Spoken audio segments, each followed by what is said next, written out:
Како што знаете, јас синоќа на мојот Facebook профил јавно повикав на оваа акција и јавно доаѓам тука пред сите вас. А тие што градат скришум, ноќе и уриваат скришум.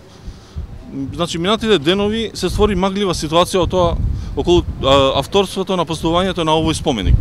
Па затоа презедов лична и граѓанска иницијатива за да дојдеме до вистината околу тоа кој го поставил овој бетон тука наречен Цар Душан. Ова ќе го сториме со тоа што сакавме да ставиме на црна наметка на срамот и со тоа што тие што ќе го откријат споменикот, наметката, значи ќе ги сметаме за автори на поставувањето. Со ова сакавме да допринесеме сите институции во Македонија да разберат кој го нарачал споменикот, кој го поставил, кој го изградил. Затоа што сите се одлучија неодговорни и не знаат ништо како да се од Марс. Значи, после ова може да разговараме и за тоа на кому му служи овој споменик.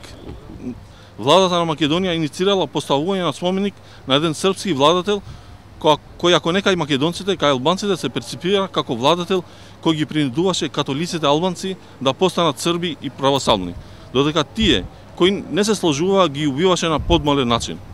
Со овој акт владата ги навреди сите албанци во Македонија, а со тоа што не кажуваше, се криеше со тоа кој го изградил овој споменик, ги навреди сите граѓани на Македонија и нивната интелигенција, мислам.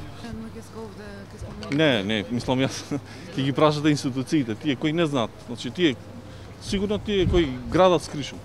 Како го оценувате вчерашниот акт за рушење на споменик? Не ги одобрувам. Јас мислам дека ова треба символично да биде, треба само да искажеме непослушност и разумност, па има други начини за отстранување на споменици. Јас сакам само да потикнам граѓански глас, разумно, за доброто на сите. Тоа е се. Како коментирате изјавата во собранието на пратеникот од ДПА Екен Фазлиу дека најпрво ќе ги Не коментирам политички, не се занимавам со ниједна политичка партија.